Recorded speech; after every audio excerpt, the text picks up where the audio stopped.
നമസ്കാരം. Raf talks ഫുട്ബോളിലേക്ക് ഏവർക്കും സ്വാഗതം. ഇന്നലെ യുവേഫ യൂറോ കപ്പിൽ നടന്ന ക്വാർട്ടർ ഫൈനൽ പോരാട്ടത്തിൽ വിജയം നേടാൻ വമ്പന്മാരായ ഇംഗ്ലണ്ടിന് കഴിഞ്ഞിരുന്നു. പെനാൽറ്റി ഷൂട്ടൌട്ടിലാണ് അവർ സ്വിറ്റ്സർലൻഡിനെ പരാജയപ്പെടുത്തിയിട്ടുള്ളത്.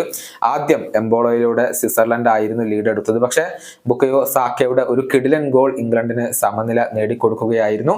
പിന്നീട് പെനാൽറ്റി ഷൂട്ടൌട്ടിൽ ജോർദാൻ പിക്ഫോർഡ് അവരുടെ രക്ഷകനായി. മാത്രമല്ല, പെനാൽറ്റി ഷൂട്ടൌട്ടിൽ എടുത്ത പെനാൽറ്റിയും ബുക്കയോ സാക്ക ഗോളാക്കി മാറ്റിയിരുന്നു. കഴിഞ്ഞ യൂറോ കപ്പ് ഫൈനലിൽ ഇറ്റലിയോട് പെനാൽറ്റി ഷൂട്ടൌട്ടിൽ പരാജയപ്പെട്ടുകൊണ്ടാണ് ഇംഗ്ലണ്ടിന് കിരീടം നഷ്ടമായത്. അന്ന് സാക്ക പെനാൽറ്റി പാഴാക്കിയിരുന്നു. അതേ തുടർന്ന് വംശീയമായ അധിക്ഷേപം വരെ ഈ ഒരു സൂപ്പർ താരത്തിന് നേരിടേണ്ടി വന്നിരുന്നു എന്നുള്ളതാണ്. ഏതായാലും ഇന്ന് മികച്ച ഒരു വിജയം നേടാൻ കഴിഞ്ഞതിലും അതുപോലെ തന്നെ മികച്ച പ്രകടനം നടത്താൻ കഴിഞ്ഞതിലും സാക്ക ഇപ്പോൾ തന്റെ പ്രതികരണം രേഖപ്പെടുത്തിയിട്ടുണ്ട്. ഒരുപാട് അഭിമാനിക്കുന്നു എന്നാണ് സാക്ക പറഞ്ഞിട്ടുള്ളത്. അദ്ദേഹത്തിന്റെ വാക്കുകൾ ഇങ്ങനെയാണ്: അന്ന് ഉണ്ടായ അനുഭവങ്ങളിൽ നിന്നും തിരികെ വരിക എന്നുള്ളത് വളരെ ബുദ്ധിമുട്ടുള്ള ഒരു കാര്യമാണ്. പക്ഷെ ഞാനിപ്പോൾ കരുത്തനായി കഴിഞ്ഞു.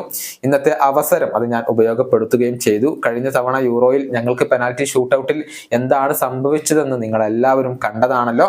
പക്ഷെ ഈ ഒരു വിജയം ഇപ്പോൾ സ്പെഷ്യലാണ്. എനിക്ക് ഒരുപാട് അഭിമാനം തോന്നുന്നു. മത്സരത്തിൽ ഞങ്ങൾ തന്നെയാണ് ഏറെ ആധിപത്യം പുലർത്തിയത്. ഗോൾ നേടാൻ എനിക്ക് സാധിച്ചതിൽ ഒരുപാട് അഭിമാനമുണ്ട്. ഇതാണ് ബുക്കയോ സാക്ക ഇപ്പോൾ പറഞ്ഞിട്ടുള്ളത്.